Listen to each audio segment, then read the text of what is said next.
Hey there, everybody. Welcome to Confessions of the Idiots. Everybody wants to confess, but not everyone wants to hear them. Today, I am joined by someone I'm a huge fan of. I'm absolutely honored that he's joined me on the podcast. It is the great Pauly Shaw. Pauly, welcome. I think you just lost viewers. With my long-winded introduction, do you think it went too long, or introducing No, you? when you mentioned my name. But Pauly, look at this. Here's the star. Wait, here's the star. Look at this. Buster. What do you think? Buster. He Look is beautiful. Look at that pooch. Has he been featuring a lot in your podcast at the moment? No, I just got him yesterday. Great. Do you think Buster will be a star of the podcast realm? We'll see. We'll see. So thank you. Him a big head right away. Thank you for calling in. I'm such a big fan, Pauly, and I rewatched the other night Pauly Shaw Stands Alone. Oh, and it's wow. such a great documentary. And wow. Have you, in the last little bit, Pauly, have you been a bit more reflective than usual with the Comedy Store documentary and Pauly Shaw Stands Alone? Like, are you looking back on your career a little bit more than usual? Have you found yourself doing that? Well, you know, the Stands Alone and the Comedy Store documentary is my past. You know what I mean? So yeah, you know, anytime, and your grandfather just passed, right? Yes, yeah, that's right. Yeah, so you know, it's heavy stuff, you know. So, you know, it's I'm an artist, so you know, whenever it is I'm going through whatever I'm going through in my life, I always like to kind of, you know, bring it up and talk about it. So, you know, when I was going through what I was before my mom passed, I was touring a lot, and you know, people, we all like kind of, I don't know, we live our lives and we kind of go out there and we smile, but underneath there's like some shit going on. So I wanted to show that shit in Pauly Shaw Stands Alone. I didn't want it to be like, oh, everything's so great and da-da-da-da-da. And, you know, with me, like everyone has an impression of me, like, oh, Biodome or Son-in-Law or all my films and, you know, and joy and you know, and sometimes life's not all about that. So that's why, you know, the Comedy Store doc is very emotional for me, and the you know, because it's about my mom and my dad and you know, my childhood, and you know, I no longer have them, you know, just like you don't have your grandfather anymore. So it's a new beginning, you know, and I'm just trying to get back to being joyful again, you know, like they would want. Yeah. Is that the point of when you were going out on the road so much? Like, you were touring so much, especially in 2014 and earlier than that. Has that been something that you've wanted to continue to do? Like, has that been you always want to be on the road? I love touring, but no, I was doing it pretty heavy. And a lot of it was because, you know, I was just trying to get that love from the fans. Yeah. And because at home, it was just, you know, it was tough, you know, it's to see your mom die of like a neurological disease or see like this, it's just exhausting. Yeah. You know, and it's tiring, and you can't prepare for it. So, you know, being out on the road was like kind of like, if I was a heroin addict, that would be like my drug, you know, and then, you know, getting that love and that, you know, that made me just feel good. Yeah. It's a beautiful thing as well, people seeing you, and there's such a nice reaction from the public when people see you and they get so excited. It's like when you walk into a shop asking for the local gas station, you walk into a hairdresser asking for that, and the excitement to see you is so real and so palpable. Is that part of the reason for touring and still continuing to be out there in the public? It's kind of like giving back to the people that gave to me early on in my career. Yeah. You know, with all my movies and all the support, and it's kind of like I'm like a Pied Piper, you know what I mean, where I kind of show up and bring joy, and it's kind of like my paying it forward. So yeah, you know, and then, you know, being on stage, you know, I love stand up. I just did a Utah, and then I just did Miami this last week, even with the pandemic. Yeah. And I'm in Vegas now. I moved to Vegas, and I'm playing Vegas next week. So I just love being on stage. You know, it's like I get as much out of it as the audience does. Yeah. That's great. And there's certain parts in the documentary, because I mean, it is so easy, and I think it would be so easy. Like I've made documentaries before, and it is so easy for the star of a documentary to only show the good side and the exciting side. How hard is it for you to watch back stuff like that? Like you seeing Bill Burr in town and saying, why is he playing a 1,200 seater? And, you know, and you being backstage in a small theater, you know, what is is it hard to put that stuff in? I don't know if it's hard. It's necessary. It's the reality, and it's the truth. So you know what I mean. You can't shy away from it. The truth is Bill Burr sells a lot of fucking tickets, and I sell tickets, but not fucking Bill Burr level. Yeah, sure. Someone's really drinking the fucking punch with that guy. I'll tell you that.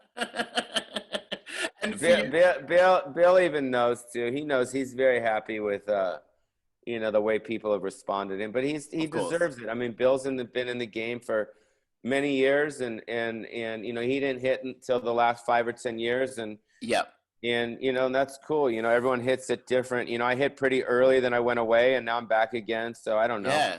Well, you were the biggest MTV star. You started MTV. I mean, you know, the films and what for you, Pauly, when you started, your mum was, you know, and is responsible for so many people's careers in America. I mean, she is the comedy person, like the comedy god. For you, watching back the Comedy Store documentary, you already knew all of that history. But what was it like for you growing up? And maybe did you want to shy away from becoming a stand-up comedian because of who your mum was? No, I mean, stand-up comedy, it's not, if you're a true stand-up, it doesn't really matter who your parents are. Yeah. So I just feel I'm a true stand-up. And, you know, I have brothers and I had a sister, and they're not into stand-up. They grew up in it. Yeah. So, I mean, sometimes ever since I was really little, I always like to make people happy, you know. It was just, you know, fuck around, goof off, and, you know, it was class clown, all that stuff. So, you know, and then the fact that, you know, I grew up in it and you know, through my dad. You know, my dad's really he's the one who really started it. I mean, everyone always talks about my mom. I always have to give my dad credit, because if it wasn't for my dad, they bought the club together, didn't they? Yeah. But my dad, if it wasn't for my dad, there would never been a Comedy Store. You know, so. Because your mum used to watch him, is that right? Your mum used to watch him perform? Yeah, exactly. Like he was performing in the 1950s. Well, you saw in the documentary. Yeah, you saw. And they met at Elkhart Lake, Wisconsin. And she used to type up his jokes. And they had sex. And she got pregnant. And they got married. And they moved out to California. And it was just a simple phone call from a guy to my father saying, hey, you want to start a comedy club? Yeah. You know what I mean?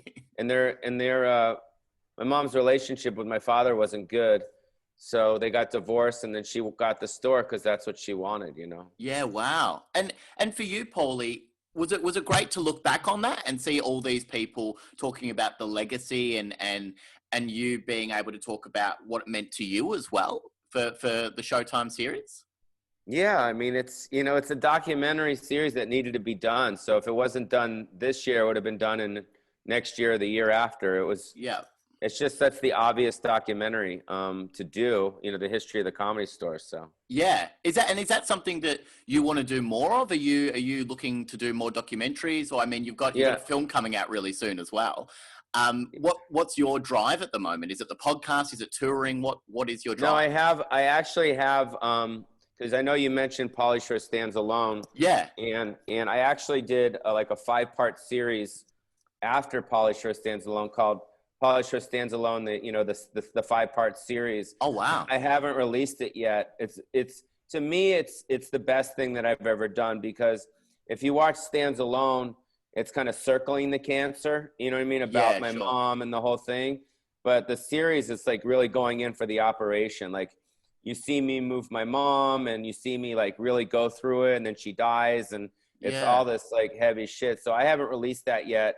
It's kind of sitting in my queue right now. So it's kind of like, I just letting it marinate. You know what I mean? Yeah, that's so exciting. I have a one-man show about my life that I've been touring. If you just Google like Pauly Shore, what is it? Stick with the Dancing. That's what it's called. Stick with the Dancing. Yeah. And that's what my mom said to me after she saw me perform for the first time. I go, Stick Mom, with the how was dancing. Yeah, because after I finished my jokes, I ended with a pop locking routine, right? And I said, Mom, how was it? She said, stick with the dancing. So I called it that. Great. And so I've been working on that.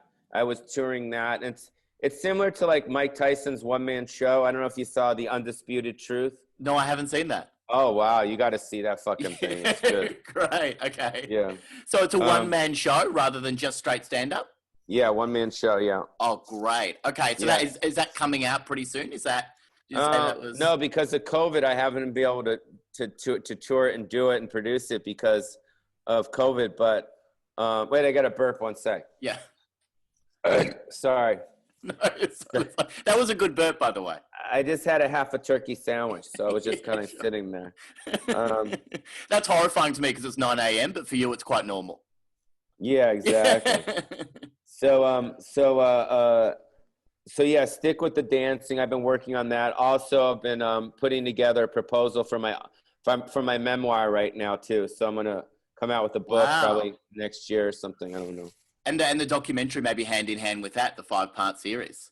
Yeah. Oh, that's great. And the one-man show. Stick with the dancing.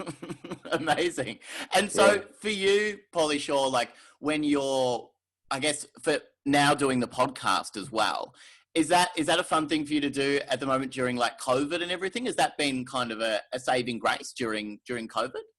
Well, I started podcasting a long time ago. If you look into my archives, you can see a podcast that I started. It was called Interested. I listened to one with Gary Shandling the other day. Oh, wow. Yeah, which was amazing. It was so cool to hear you with Gary Shandling.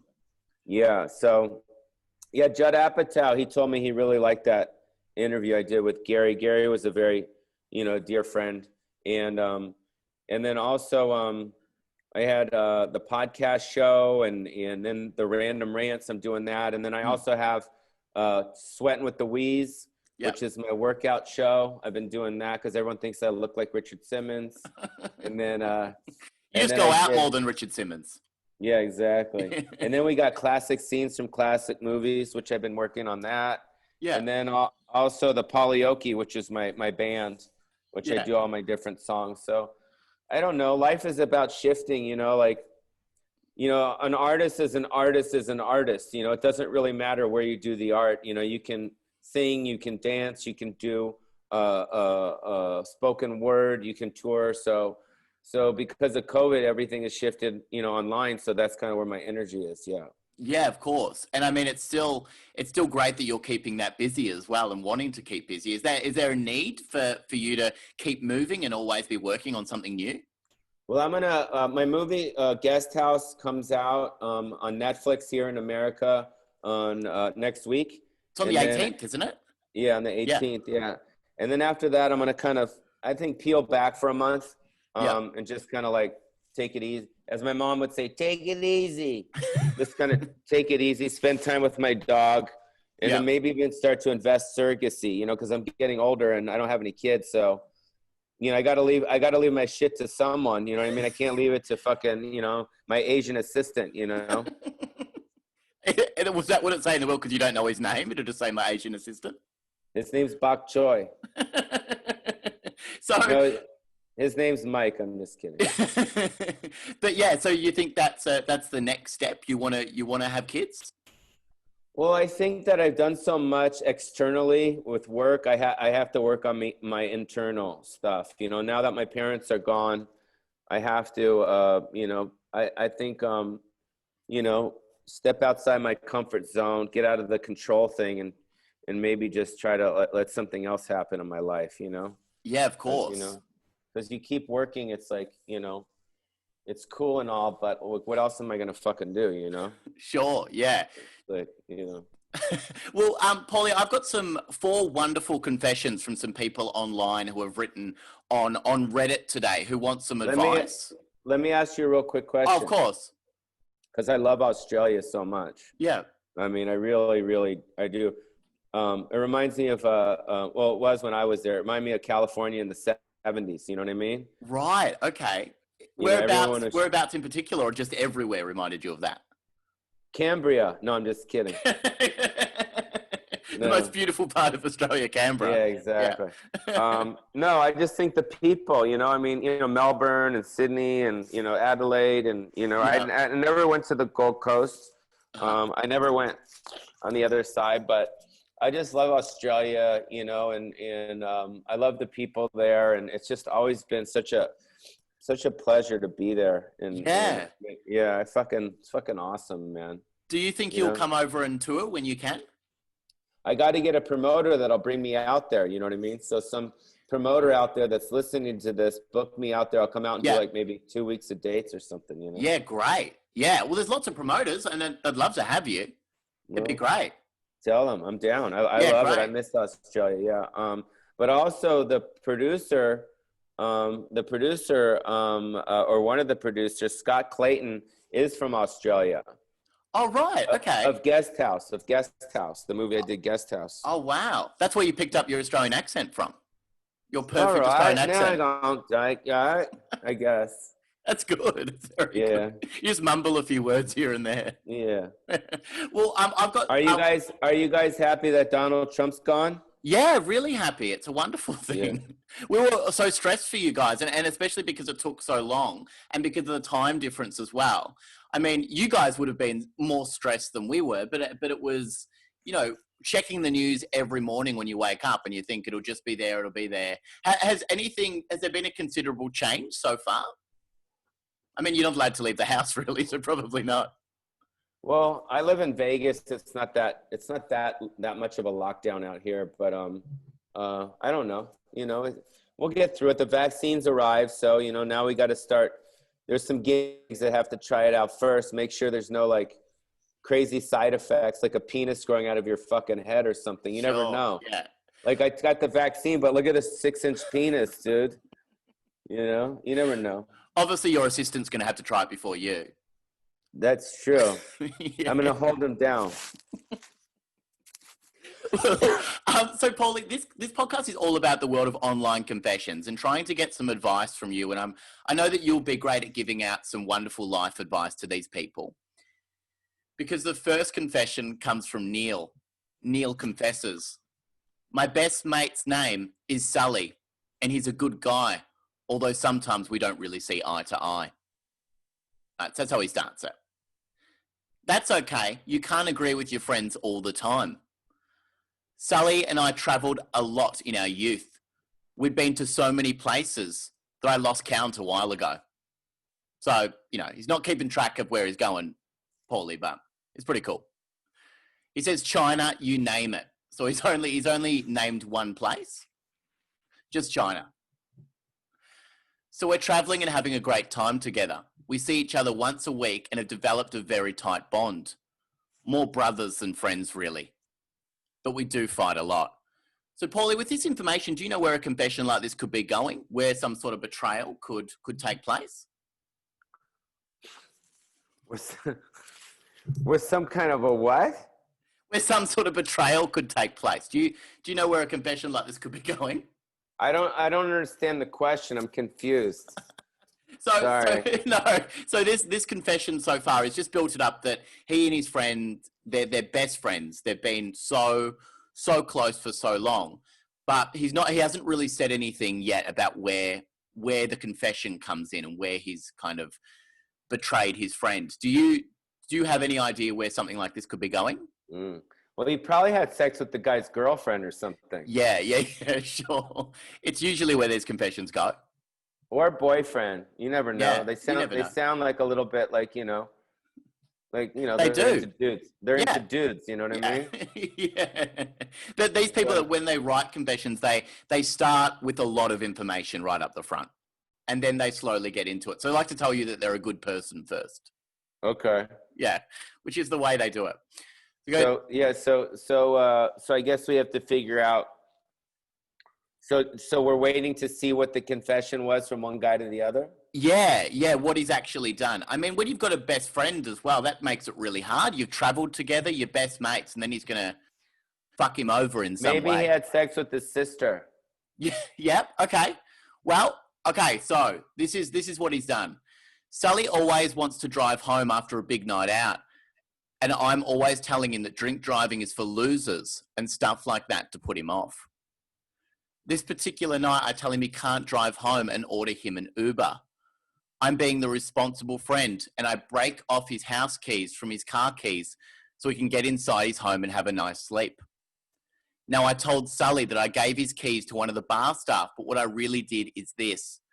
I wasn't as drunk as Sully, so I decided I would take his car for a bit of a spin.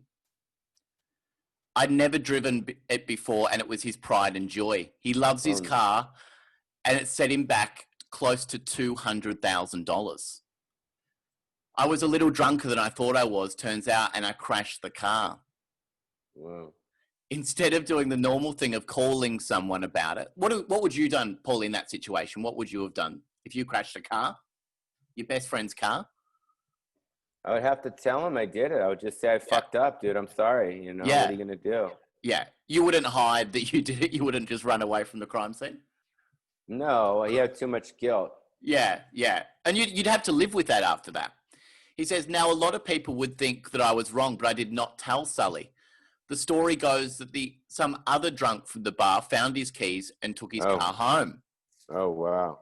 Sully is beside himself, his most prized possession, and I've ruined everything. I can't come clean right now, but every time I look at him, I feel ashamed, deeply ashamed. Is it okay to come clean to something like that after a year, or will this ruin the friendship? I'm such a mistake. I don't know why he ends it like that. That's quite a depressing thing to end the confession on. But what do you think, Pauly? Like, is a year too long to come clean to something like that?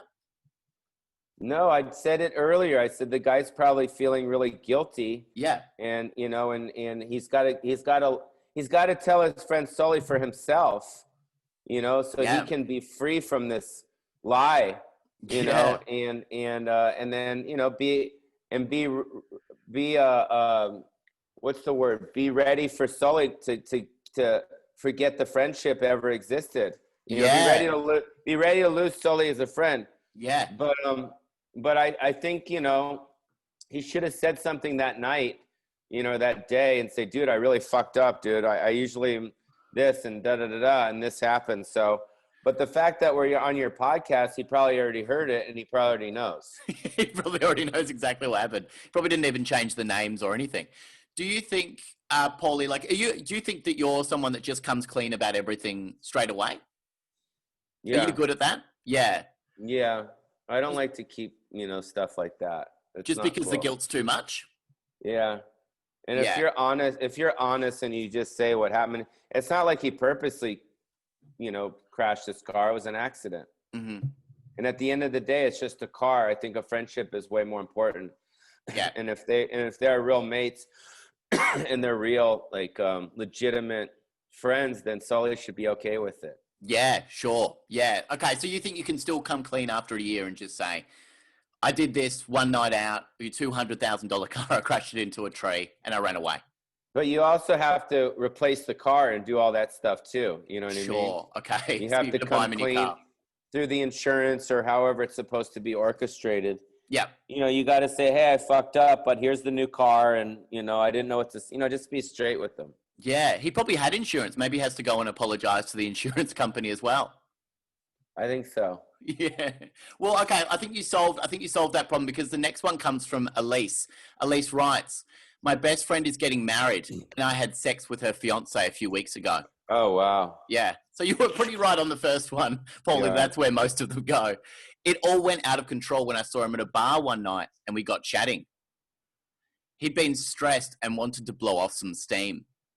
So it's nice that she offered herself. She blew off the steam. She definitely did. Wedding planning can be extremely stressful to organize. A lot of people have full breakdowns when they begin planning their special day. It's a horrible thing that they're going through. And at the bar, Justin asked if I wanted to have a drink with him. So she's really excusing her behavior right now, Pauly, by saying that it's just a really stressful time of the year. We were having a good time, and one drink led to another, until he rested his hand on my lap, and the rest is history. I took him back to my place and we had sex all night long. Knowing what was wrong made it all the more powerful. it always feels so good when you know you shouldn't be doing it. So there, Justin and I were, after he came, lying together and knowing what we did was beyond horrid. He asked me not to tell. He said it would never happen again, but it did. It happened 2 more times, and now my friend is about to marry Justin when I kind of like him now too. I've now fallen for Justin in a way that I never thought were possible before this.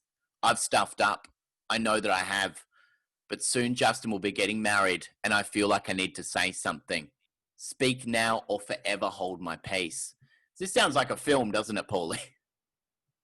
This sounds like a big Sounds like a rom-com. fucking. It sounds like a fucking nightmare. Jesus Christ! What a nightmare to find yourself in. Well, it definitely makes guys look better than girls. I mean, this chick, you know what I mean? Because usually you always hear guys are pigs, you know. Of course, yeah. You know, So it's good. It's a good one for us. Yeah. Yeah, this is a good one for us. You know what I mean? But I mean, it's, you know, it takes 2 to tango, you know. So, I mean, he should have stopped it, and you know what I mean. It's, yeah. Well, here's the deal, like. This guy Justin, or you know, his wife, like they obviously don't have a great relationship. Sure. You know, because if they had a great relationship, he would have never put himself in a situation with this other girl and stuff like that. So I don't even think they should get married, because I don't think it's fair to do that to the girl that he's marrying. I mean, I think that's terrible. Yeah, you know, of course. It's just wrong. It's disgusting. Yeah. Do you think they maybe just shouldn't get married at all? Maybe this will be the end of the relationship. I think they need to come clean. It's just like the Sully situation. It's like, because in a year from there, she's going to crash his car and be like, oh yeah, besides crashing your car, I also fucked your guy. You know what I mean? Just like, come what? Clean all at once. Yeah. Didn't even know that happened. That's, you know, it's part of the reason why I'm single still. You know what I mean?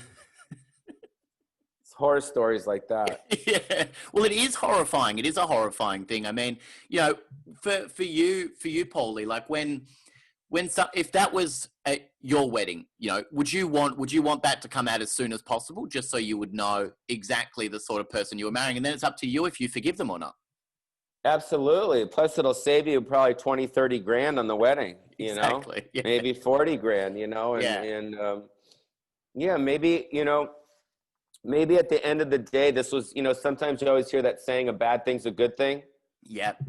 You know, so maybe this is a blessing, and it was just really his way of getting out of the relationship. And it's not just about him fucking his, you know, his girlfriend's best friend. You know, he would have done it with someone else. Of course. So the guy's probably not ready, you know? Yeah. And it's always bad to wait until the wedding day, isn't it, Pauly, when they say, speak now or forever hold your peace. You could have done it earlier than that. Save some cash. At least save the catering for the day. It's too much. Yeah, you guys are fucked up in Australia. What's going on out there? Jesus Christ. Are you second guessing whether or not you're going to come now, Pauly? I'm definitely not coming. Just to Canberra. It doesn't happen in Canberra, I swear. Adelaide. Adelaide. Well, we've got 2 more confessions, Pauly, that you're going to give great advice on, because the next confession comes from Anna. Anna types, there was a bus trip during high school that our entire group had to go on. Us girls were excited about going to the city and not being constantly monitored by our teachers. Because they were bad babes. They are bad babes. And you're wearing sunglasses as you say that, Pauly, so you know what bad babes are. They were going to leave us for a bit, and we were going to explore the city. We did too. We loved exploring every part of the city and just enjoying each other's company. Did you ever have that, Pauly, when you were growing up? Did you ever go to the city for the first time? I mean, you grew up in, you know, in a city, but did you ever, like when you went to New York for the first time, or did you ever experience the joys of that? Well, absolutely, but it wasn't on a field trip. Although I remember going to a camp and then just enjoying the woods and stuff like that, but it wasn't like, I never went to, it wasn't like that for me. I went to Middle America with comedians was the first time, you know, with like Sam Kinison and stuff like that. But I never went on a school trip. I wasn't that guy, no. How old were you when you were opening for Sam Kinison? I was Probably about 19, 20, 21, 22. Wow. Was that a huge roller coaster of an experience to be able to I tour with was him a and see the great man work?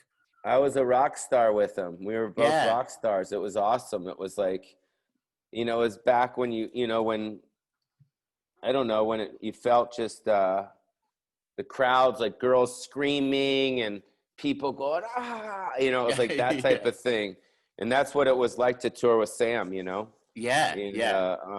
and I was right there with him. So it was pretty awesome. That's one thing I loved about watching the documentary Pauly Shore Stands Alone as well, is that you going to the smallest places as well is just so great, rather than just going to the major cities, and like you going to the smaller places because you kind of want to get out there and meet everybody rather than just go to select places. Well, also, it's kind of like, most comics don't go to places like Eau Claire, Wisconsin. Yeah. Like you're going to, Kevin Hart is never doing shows in Eau Claire. So For sure. comedically for me, there's something, so much more, I don't know, they so much more appreciate, it's just like in your city there, you got Cambria, you got Adelaide, you got all these smaller markets, and then you got Sydney and Melbourne, who kind of gets everything. So yeah, it's the same thing, when we go to, like, when I did stand up in any small place around Australia, and you'd go around and people would be so appreciative that you're there because no one goes there. There's no shows. Except if you go to Auckland, then they just tell you to go back to Australia. That's right. Yeah, they hate you there. We've stolen their accents and everything. We've stolen Russell Crowe from them, Sam Neill, everybody. We just take them. So this is from Anna. She says, one of the other girls brought some alcohol and we all decided to have some fun before we went on the bus back home. We all had a bit too much though. It hit us like a ton of bricks. And before I could say back to school we go, my stomach was rumbling. I had a dress on, but I knew what was going to happen. I was going to soil myself.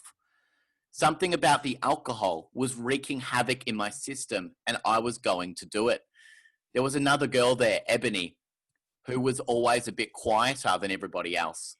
She was standing near me and I ran to the alleyway and completely emptied myself, for lack of a better term. I was so disgusted in myself, but it didn't affect me. The girls regrouped after a while, and apparently one of the teachers was overheard saying that they saw one of the girls poo themselves in an alleyway. I could hear chatter among the other girls, and looking over at Ebony, who was fast asleep, I started the rumor and played dumb that it was Ebony who crapped herself in public. I spread this rumor about her to save myself, and it spread like wildfire. Ebony had no idea it came from me and was constantly bullied at the school after that. We're finishing school soon, and Ebony has become even quieter than usual and is always telling me that she has no idea what's going on and is constantly anxious. She was even dropped from our group of friends. Can I come clean about something like this? Seems like I don't have a lot of options here. All right, so Anna has crapped herself, Pauly, and she's blamed it on Ebony and said it was all Ebony, and a rumor has been spread about Ebony. She's been dropped from her friendship group, and it's kind of ruined her reputation a little bit. Rumors are the worst. Yeah, she's the pooper. She's the pooper. Anna is the pooper. She's the culprit here, the real pooper. What do you do? Rumors are very hard to undo, aren't they, Pauly? Like, you can't tell everybody that wasn't her. How do you do that? Do you make an announcement at the high school auditorium in front of everybody? I don't know, man. I mean, that's a tough one. Yeah. Jeez. Can you sort of rally everybody around and tell everybody at the school at once? Well, obviously the girl that wrote this is feeling like shit. Yeah. Figuratively speaking. Of course. And just hearing stories about girls taking shits in the street is disgusting enough. I don't want to think about that. Yeah. Right? We don't want to think about that. Girls don't poop. Girls don't poop. Famously, they don't poop. That's right. That's right? just, you can look that up. That's just knowledge. Oh my God.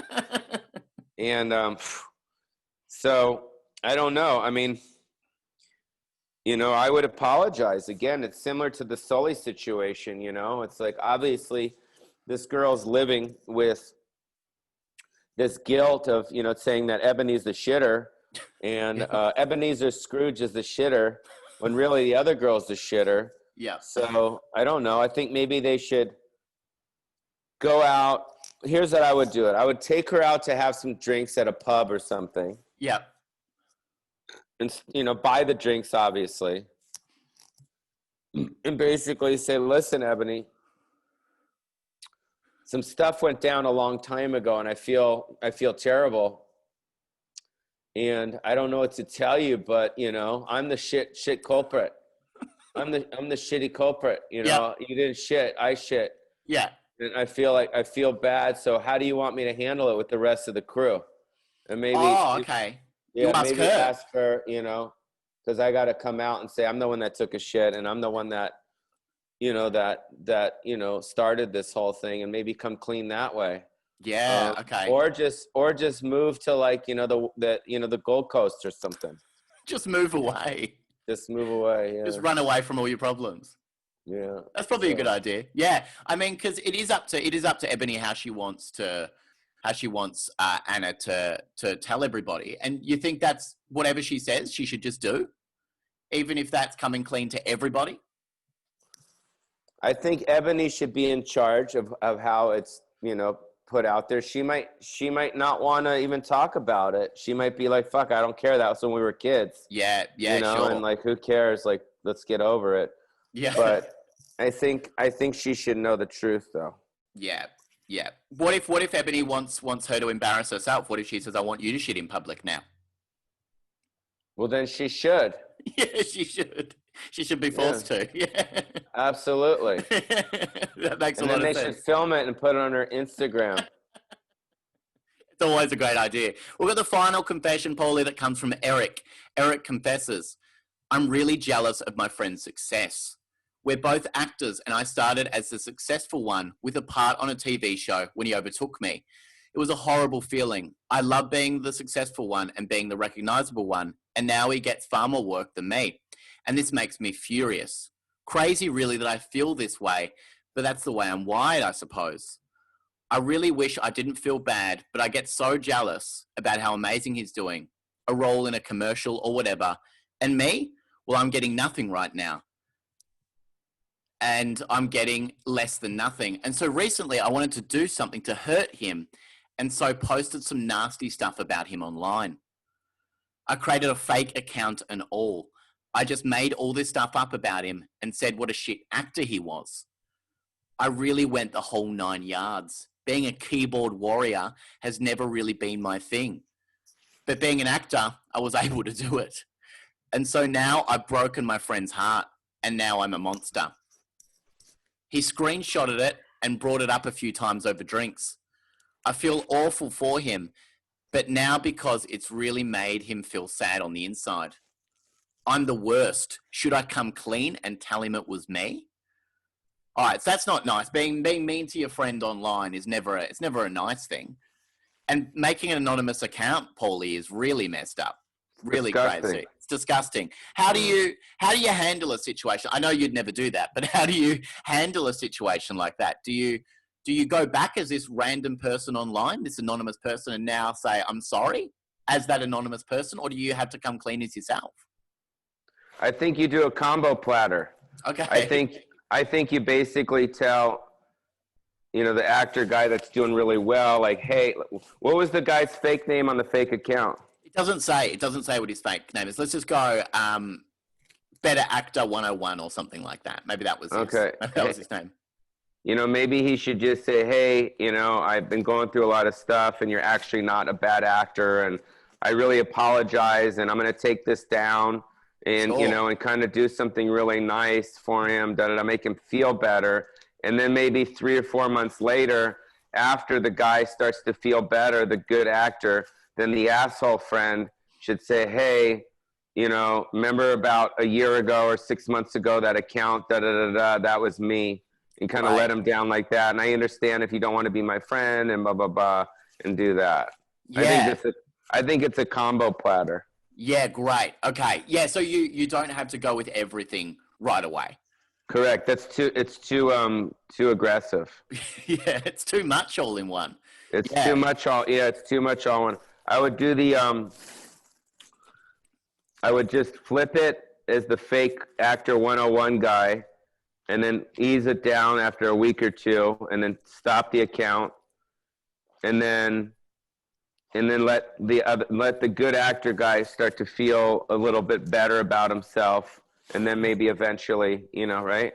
Yeah, it's a great idea. It's so much easier as well than doing everything and keeping up this false person for so long as well. Yeah, Australia is filled with a bunch of wild dudes. Yeah, yeah, real wild dudes. If at the end of this, Pauly Shore, if you had to turn one of these into a film, would any of these pick out, like if you had to cast one, would you want to turn any of them into a film? You've got Neil, who crashed his best mate Sally's car. I know. I was listening. You don't have to repeat it. I get it. Yeah. I would do the shit story. You do the shit story. Yeah. Right. Just right. because we're not used to seeing girls take shits. Okay. So it's something that's never been really discussed. Yeah. Well, it's never been really discussed. Yeah. Would you want to play a role in it, Pauly? Would you want to be involved at all, or you're wiping your hands clean of it? I'll be the bus driver. Okay. That took the girls to the thing, and they went off and did their thing, That's a great thing. Okay, great. Would it be a big role? Just a cameo. No, just a cameo. Okay. Yeah. You don't want to commit to a full film. Not a full feature. But Pauly, thank you so much for joining me on the podcast. I'm a huge fan of yours. The film is coming out really, really soon. It's coming out in a few days. Is it coming out there too? It's coming out on the same day. It's coming out on the 18th. So, amazing. Yeah. So, are you excited about this? Have you seen this movie? I've seen the trailer. I haven't seen the film yet. Oh, it's a good movie. It's funny, dude. Yeah. So, Guest House. So, what's the premise? Like, how did you get involved in it? Here's the DVD Blu-ray thing right here. Oh, amazing. Yeah. Oh, great. That looks awesome. Yeah. So that's me on the cover with the beard. Yeah. When did you film it? 2019. Okay, great. So just before COVID? Right before COVID. So basically I play a guy that won't leave the guest house, and this young couple is kind of, millennials. They buy the house and they find out I'm there and they think I'm going to be leaving and I won't leave. So it turns into this kind of like, I don't know, War of the Roses or like maybe What About Bob, the Bill Murray film. Yeah. And but there's a nice message at the end, and it like all my films, and I'm very proud of it. It's a hard R. It's rated R, and I think people are really gonna like it. You got great characters in there. You got Bobby Lee's in it. You got Eric Griffin, Steve-O, Billy Zane, Charlotte McKinney. Wow. And it's good. It's a good movie. Yeah, great. And that's on the 18th of December. It's going to be in Australia on the 18th of December on Netflix. That's so exciting. And Pauly Shore's Random Rants every week. Yeah, and then also just follow my Instagram, which is just Pauly Shore, and my Twitter and my YouTube page is there's a lot of really great fun stuff on there. And thank you for having me. And tell Australia that I definitely want to come back there. I love Australia so much. Yeah, and every time I've been there, people have been really nice to me. So.